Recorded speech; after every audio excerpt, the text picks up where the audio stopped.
নমস্কার। অন্নপূর্ণা যোজনার সমস্যা যেন মিটতেই চাইছে না। আবারও একটি নতুন ফর্ম নিয়ে চলে এসেছি। এটা কিন্তু অন্নপূর্ণা যোজনারই ফর্ম। বিভিন্ন অঞ্চলে পঞ্চায়েত থেকে আশাকর্মীরা কিন্তু এই ফর্মটি বিভিন্ন বাড়িতে বিলি করে যাচ্ছে এবং ফর্ম ফিল আপ করার পর সেই ফর্ম কালেক্টও করা হচ্ছে। কোনো কোনো জায়গায় আশাকর্মীরা আবার বাড়িতে এসে এই ফর্মটি তারা নিজেরা ভেরিফিকেশন করে ফিল আপ করে নিচ্ছে, বাড়ির কাউকে ফিল আপ করতে হচ্ছে না। এবার এই ফর্মটি কিসের সেটা আগে দেখে নেব। অন্নপূর্ণা যোজনার পারিবারিক স্তরের তথ্য সংগ্রহ, মানে প্রত্যেক ফ্যামিলি ওয়াইজ তথ্য কিন্তু সংগ্রহ করা হচ্ছে। বলে রাখি, যারা জুলাই মাসে টাকা পেয়ে গেছেন তাদেরকেও কিন্তু এই ফর্ম ফিল আপ করতে হচ্ছে, মানে এটা একটা সার্ভে ফর্ম।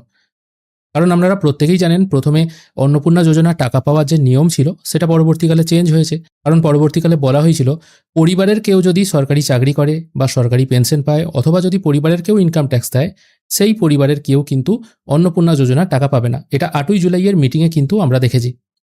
সেই অনুযায়ী 1 জুলাই এমন অনেকে টাকা পেয়ে গেছেন যাদের পরিবারে কেউ সরকারি চাকরি করে বা পেনশন পায়।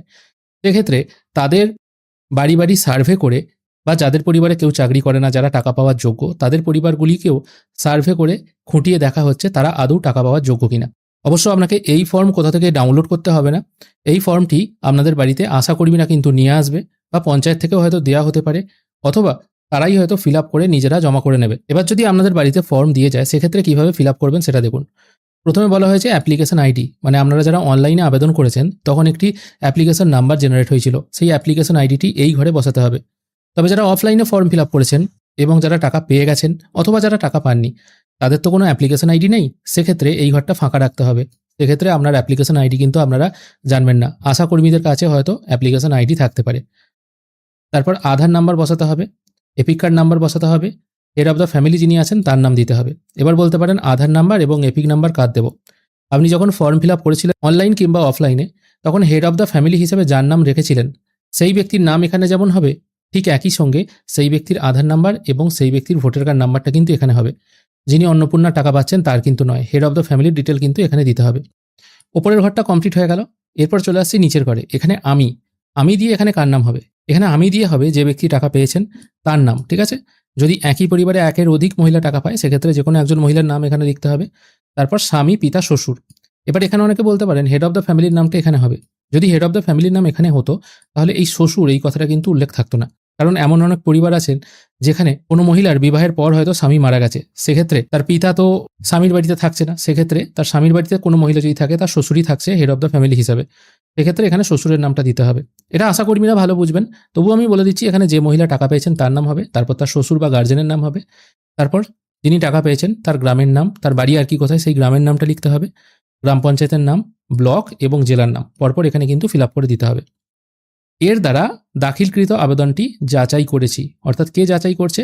যিনি ফর্মটা দিতে আসছেন বা যিনি এই আবেদনপত্রটিকে স্যাংশন করবেন বা অ্যাপ্রুভাল দেবেন, তিনি যাচাই করছেন যে এই ব্যক্তির অ্যাপ্লিকেশন আইডি এটা, হেড অফ দ্য ফ্যামিলি এটা, তার নাম, তার গ্রাম পঞ্চায়েত বা তার ঠিকানা কোথায় সেটা তিনি যাচাই করেছেন। যাচাই করার পর তিনি যদি মনে করেন, তিনি এখানে এই অপশানটা অ্যাপ্রুভাল দেবেন। কি অপশানে? আমি আবেদনপত্রটি এবং তাতে প্রদত্ত তথ্য সঠিক পেয়েছি। অর্থাৎ যদি এমন কোনো পরিবার থেকে থাকে যেখানে কেউ সরকারি চাকরি করে না, কেউ পেনশনও পায় না, কেউ ইনকাম ট্যাক্সও দেয় না, পরিবারের মধ্যে কেউ নেই, সেটা তো ভেরিফাই হচ্ছে। মানে 1 জুলাই যারা টাকা পেয়েছে তাদেরও ভেরিফাই যেমন হচ্ছে, যারা টাকা পায়নি তাদেরও ভেরিফাই হচ্ছে। যদি দেখা যায় এই ভেরিফিকেশন করে বা অনুসন্ধান করে সরকার যদি মনে করে এই ব্যক্তি টাকা পাওয়ার যোগ্য, তাহলে তার ফর্মকে অ্যাপ্রুভাল দেওয়া হবে, ঠিক আছে? অর্থাৎ এই আবেদনপত্রটি গ্রহণ করার জন্য সুপারিশ করছি, অর্থাৎ এই আবেদনটি গ্রহণ হয়ে যাবে। এই ফর্ম ফিল আপ করে ভেরিফিকেশন একবার যদি হয়ে যায় তাহলে, এবং তারপরেও যদি আপনি টাকা পান আর কি, তাহলে জানতে হবে আপনি নেক্সট 5 বছর আপনি টাকা পাচ্ছেন, কোনো রকম চাপ নেই বা অসুবিধা নেই, ঠিক আছে? এবার জুলাই মাসে যারা টাকা পেয়েছেন তারা আগস্টে টাকা পাবেন কিনা সেটা নিয়েও কিন্তু একটা দ্বিধাদ্বন্দ্ব বা চিন্তিত আছেন। কারণ অনেকেই আছেন যাদের স্বামী হয়তো সরকারি চাকরি করে বা পেনশন পায়, তারাও কিন্তু অনেকে টাকা পেয়ে গেছেন। এবার তাদের টাকা ফেরত দিতে হবে কিনা সেটা এখনো পর্যন্ত বলা হয়নি, তবে দেখা যাক কি হয়, সময়ের অপেক্ষা তো। এবার যদি আবেদনটি এখানে রিজেক্ট করা হয়, এখানে দেখুন আবার বলা হয়েছে এখানে সুপারিশ করছি, তার নিচে লেখা আছে নিম্নলিখিত কারণগুলির একটি থাকার জন্য আবেদনটি প্রত্যাখ্যান করছি। অর্থাৎ আপনার আবেদনটি রিজেক্টও হতে পারে। কি কারণে? আপনি জুলাই মাসে টাকা পেলেও রিজেক্ট হতে পারে, না পেলে তো রিজেক্ট হচ্ছেই। যদি দেখা যায় আবেদনকারী অবৈধ অধিবাসী, যদি আপনার ভোটার কার্ড বা মিলিয়ে দেখা গেল বা আধার কার্ড মিলিয়ে দেখা গেল আপনি হয়তো ডুপ্লিসিটি করে টাকা পেয়েছেন, সেক্ষেত্রে এই অপশানটায় টিকমার্ক দিতে হবে। মানে যিনি ভেরিফাই করবেন তিনি টিকমার্ক দেবেন, এটা কিন্তু আপনাকে দিতে হবে না। পরিবারের স্থায়ী সরকারি চাকরিজীবী বর্তমান, আপনার স্বামী, শ্বশুর বা পরিবারের অন্য কোনো মেম্বার হয়তো সরকারি চাকরি যদি করে, আপনি হয়তো 1 জুলাই টাকা পেয়ে গেছেন, কিন্তু এখন ভেরিফিকেশনের সময় ধরা পড়ছে যে আপনার পরিবারে কেউ চাকরি করে। তাহলে এই ঘরটায় টিকমার্ক দেওয়া হবে এবং আপনার আবেদনটি প্রত্যাখ্যান বা রিজেক্ট করা হবে। যদি দেখা যায় যিনি টাকা পাচ্ছেন বা আবেদন করছেন তিনি অঙ্গনওয়াড়ি কর্মী বা আশাকর্মী বা প্যারাটিচার, তাহলেও আপনার ফর্ম রিজেক্ট হবে। এগুলো তো আগে নিয়ম থাকেনি, এগুলো নতুন নিয়ম করা হয়েছে। আবেদনকারী আয়কর দেন, এখানে দেখুন আবার একটি নতুন সমস্যা আনা হয়েছে। এখানে দেখুন ভালো করে 2 নম্বর পয়েন্টটা, পরিবারে স্থায়ী সরকারি চাকরিজীবী বর্তমান। এখানে বলা হচ্ছে পরিবারে যদি কেউ স্থায়ী সরকারি চাকরিজীবী থাকে তাহলে কিন্তু তার আবেদন রিজেক্ট হচ্ছে। এবং যে 8 তারিখের নোটিশ ছিল সেখানে বলাও হয়েছিল ওই পরিবারে কেউ যদি সরকারি পেনশন পায় তাও তার আবেদন রিজেক্ট হবে, এবং ওই পরিবারে কেউ যদি আয়কর দেয় তাও কিন্তু তার আবেদন রিজেক্ট হবে।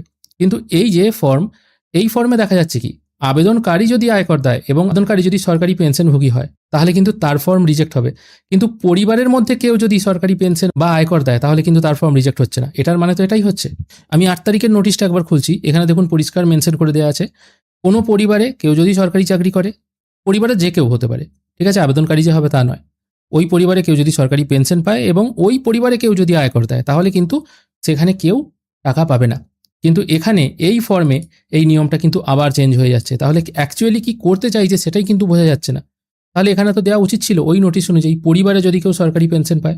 তাহলে এক্ষেত্রে আপনাদের মনে একটা স্বস্তির ব্যাপার আসতেই পারে, আবেদনকারী যদি সরকারি পেনশন না পায়, তার ফ্যামিলির যদি কেউ পায় তাহলে কিন্তু তারা টাকা পাবে, এবং আবেদনকারী ছাড়া ওই পরিবারে কেউ যদি আয়কর দেয় তাহলেও কিন্তু সেই পরিবারের ওই মহিলা টাকা পাবে। এটা কিন্তু মোটামুটি একটা ফাইনাল, যদি এই ফর্মটাকেই ফাইনালাইজ হিসেবে ধরা হয়।